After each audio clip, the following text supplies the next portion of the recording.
Hello, friends, and welcome to Gardening with Creekside. You know, plants are like people in life. Not always the loudest or the best ones in the room. So today what we're doing is we are focusing on those quiet workhorses, those underrated perennials that are going to carry your garden from year to year. We are up here in production. It is a hustle and a flurry of activity. So you're going to see people working around us.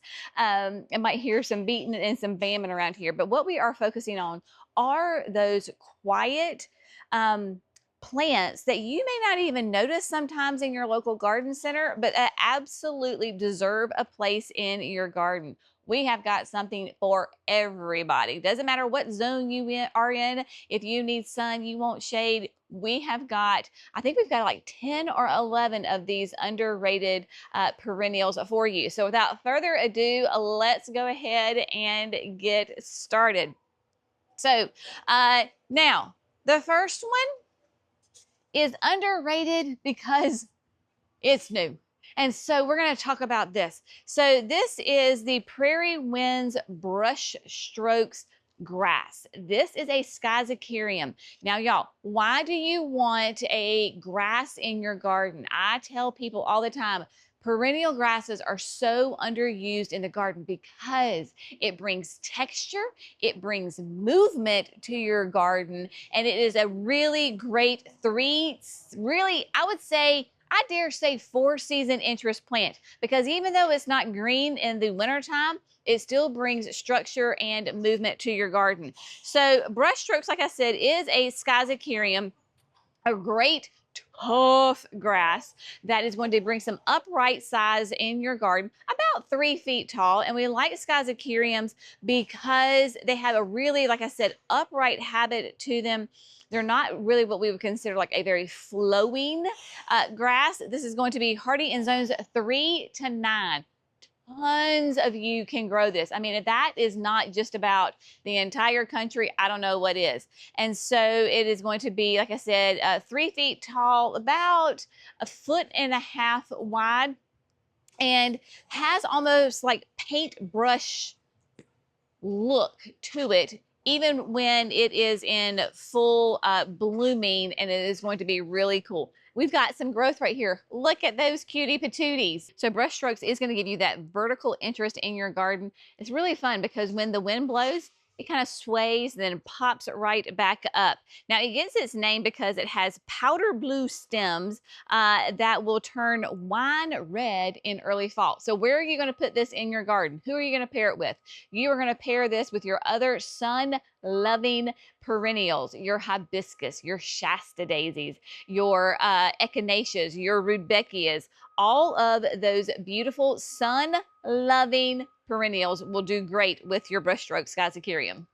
All right, so let's say you get a gorgeous grass. Well, you got to have some flowers to go along with it, right? So here we have a Penstemon. This is a fantastic native perennial. This is Nova Pearl. And as you might imagine, Pearl is going to have beautiful, pearlescent, gorgeous white flowers on it. So, okay, who is going to grow Nova Pearl Penstemon, and why do you need it in your garden?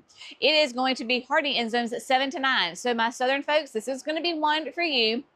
It's going to go in your sun to part shade garden. So a minimum of 5 hours, I would say. This is going to be a nice medium-sized perennial. It only gets to be about 10 inches tall, 12 inches wide. So it's not going to overtake your garden. This would be beautiful in front of your brush strokes, right? And it is, let's see, like I said, it was a native, going through all of that good stuff. Super easy. This is another great one for if you're trying to attract your pollinators. They will love this Penstemon. But a beautiful white, and then having that kind of that pearl creamy white color on your flowers, that means no matter what your scheme is in your garden, this one will complement those colors, right? Because white is a great complementary color to any other color in your garden. So there you go. Penstemon and Nova Pearl. I can hear you right now. You're like, Jenny, those are great plants, but I have a shade garden. I don't have a full sun garden. What do you got for me? Oh, I got you. Don't worry about it. All right, so the next little section we're going to do on, these are going to be some shade tending loving plants. Y'all, I adore this plant. This is Spider's Web Fatsia. Now, Fatsia is going to give you structure in your shade garden. Again, typically, if you're going to put this in your landscape, it's going to be for my southern folks, zones 7 to 10. But guess what? Yes, my people in zone 5, you too can have this as a houseplant. It makes a great houseplant. So Spider's Web gets its kind of name because it has this multicolor variegated foliage. You're going to have nice big green leaves, kind of reminds you of like a hand. You're going to get white on it with that variegation. This is going to be definitely, though, for the shady. This is not a sun garden plant. It will, y'all, it can get kind of big in the landscape. Even if it's happy in your house, it'll get big too. It can get like 5 feet tall and 4 feet wide. So this is going to make a big presence in your garden. But yeah, so beautiful evergreen foliage on your Fatsia Spider's Web. Great house plant, great shade plant in the landscape. Now, another great native. This is an example. The next two are examples where you can have the same species of plant, but the two different cultivars are going to answer and help solve problems for two different gardeners. Okay, so this is a Jacob's ladder. This particular one is Hurricane Ridge. I was doing a little research. Hurricane Ridge, Jacob's ladder, is named after the location over there in Washington State. Evidently, it's the best viewpoint for the to see the mountain, Olympic Mountain. Is that range right? Yes, the Olympic Mountain. And so it gets its name that way. Now, Hurricane Ridge is native to that part of the country. So again, has native roots, but it is hardy in zones 3 to 9. Y'all, zones 3 to 9, that is absolutely amazing.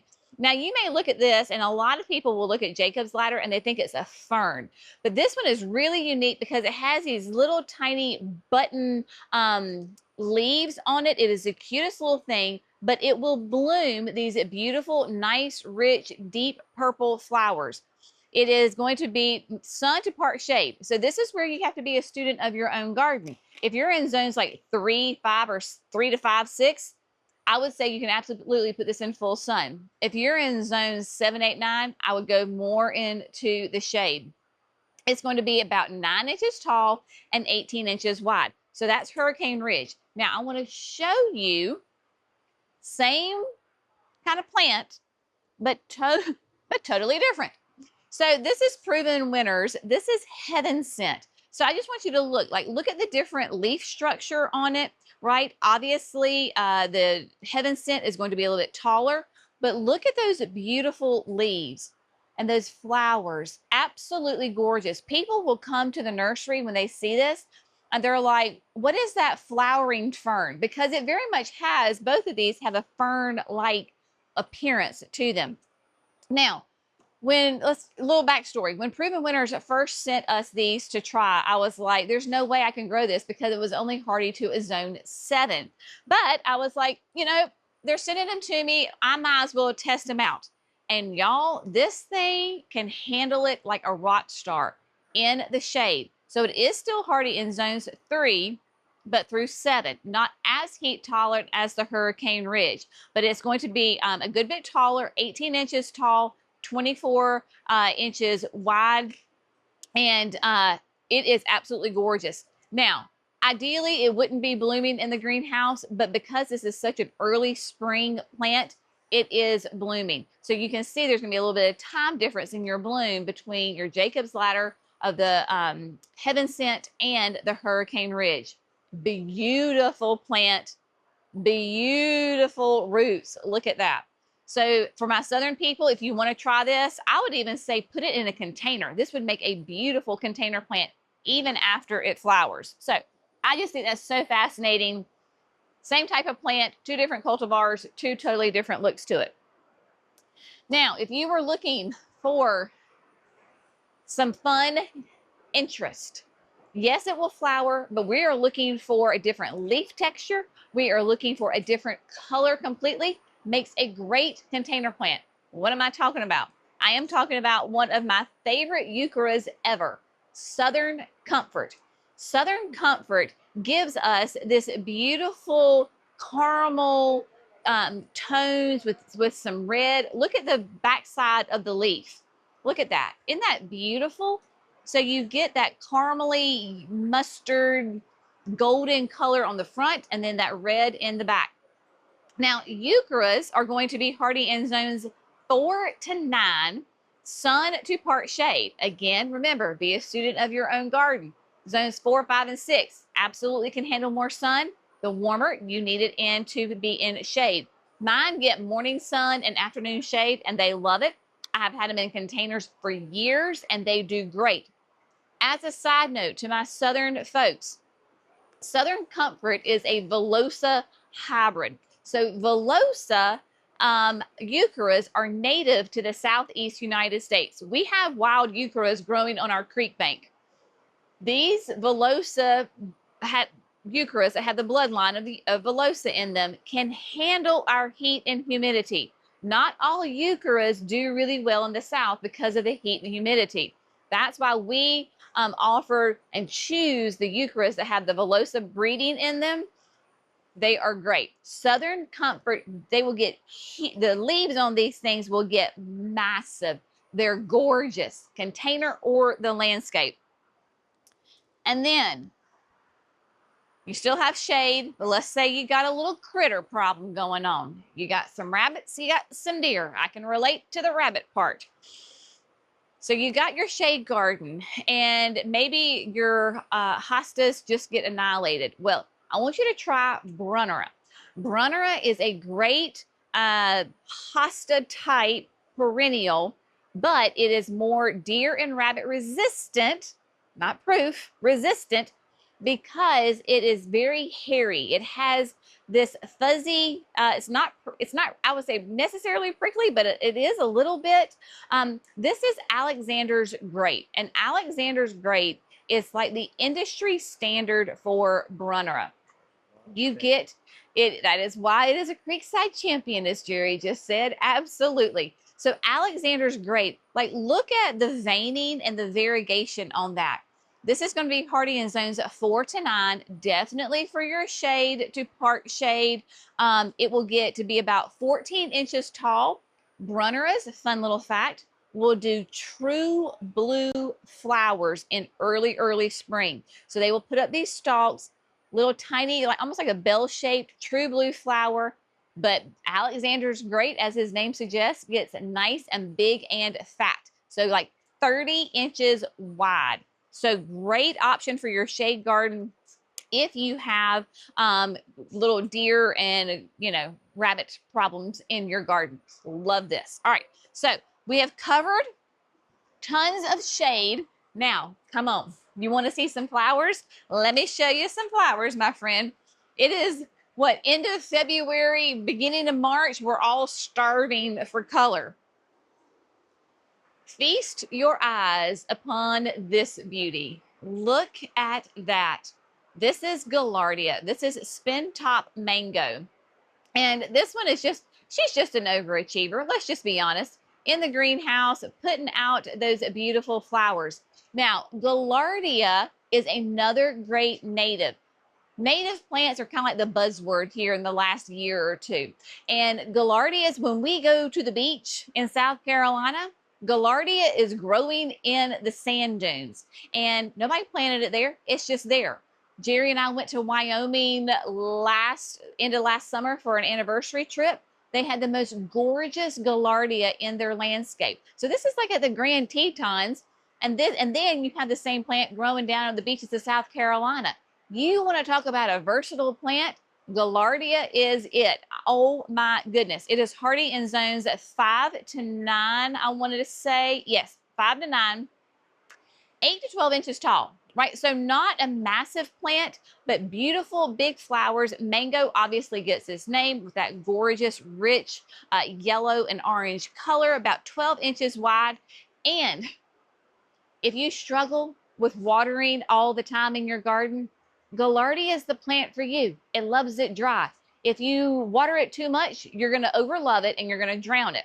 So you plant it and you forget it. Great for your pollinators. They love this plant.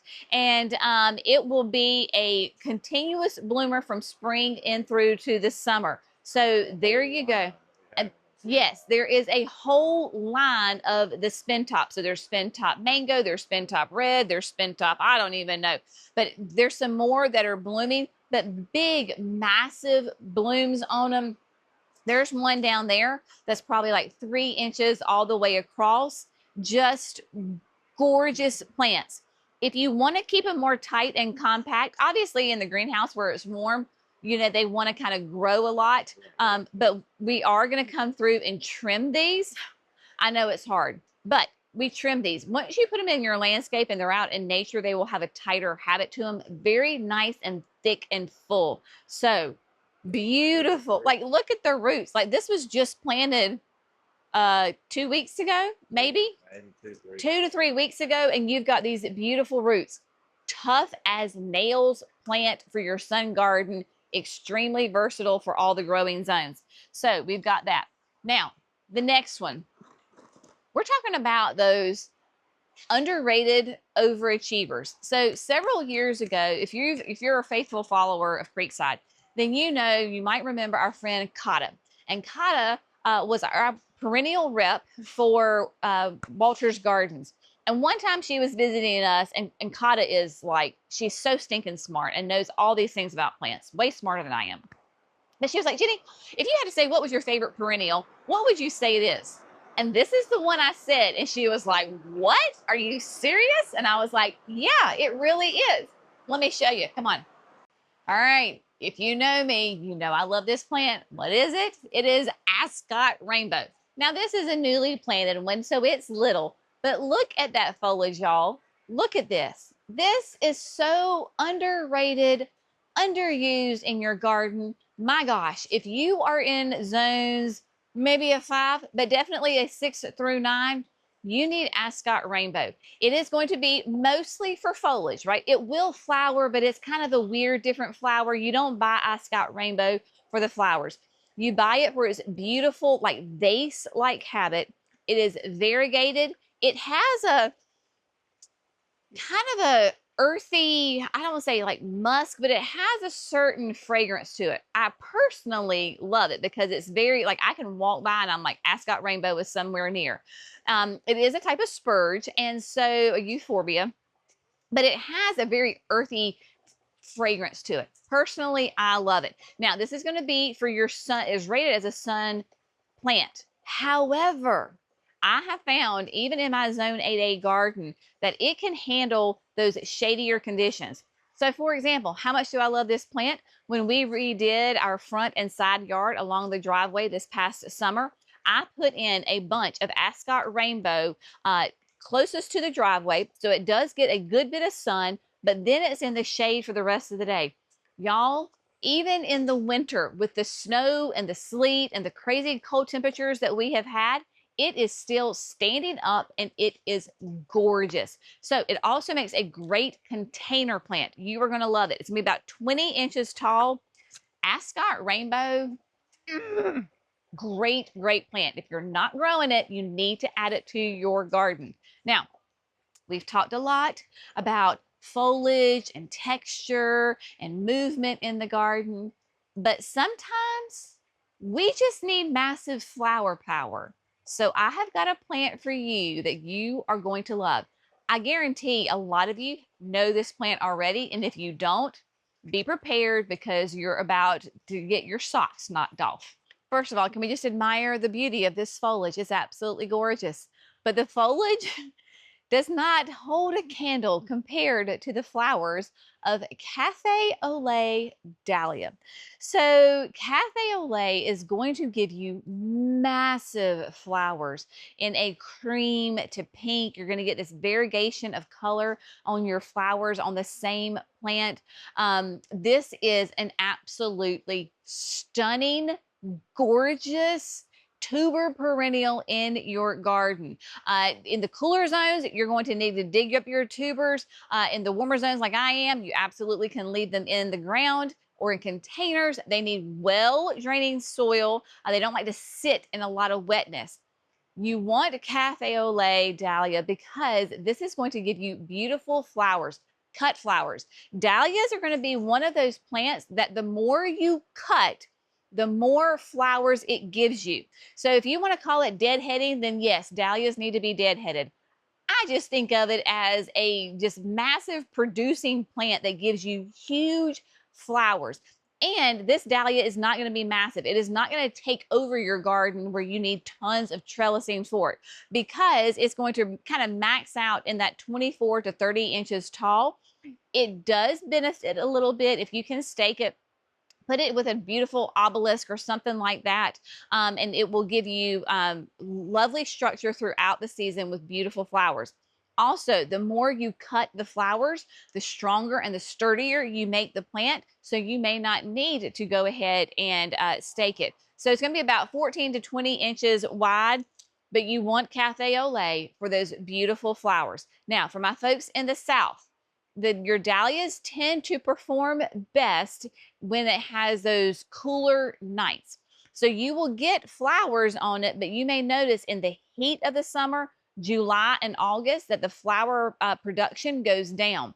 We go into fall, the flower production is going to explode out the wazoo, and you are going to get tons of flowers. So hang on if you're like, well, I have a beautiful plant, but I don't have really a lot of flowers in July and August. Don't fret, my pet. It'll come back when the cooler temperatures come, and you are going to love Café au Lait. These plants that we highlighted today, they really can be overlooked, underrated plants. You know, they're not like those big flashy bloomers that like fly out of here by the trays and by the dozens, but these quiet ones, don't underestimate their power in your garden, because, you know, sometimes the quiet ones are the best ones. So if you see these at your local garden center, make sure you grab them. They are absolutely great plants in your garden. You're going to see them in my garden this season, and yeah, don't tell me that I didn't warn you about how fantastic these plants are. So make sure that you pick some of these up for your garden this summer. I know that you're going to absolutely love them.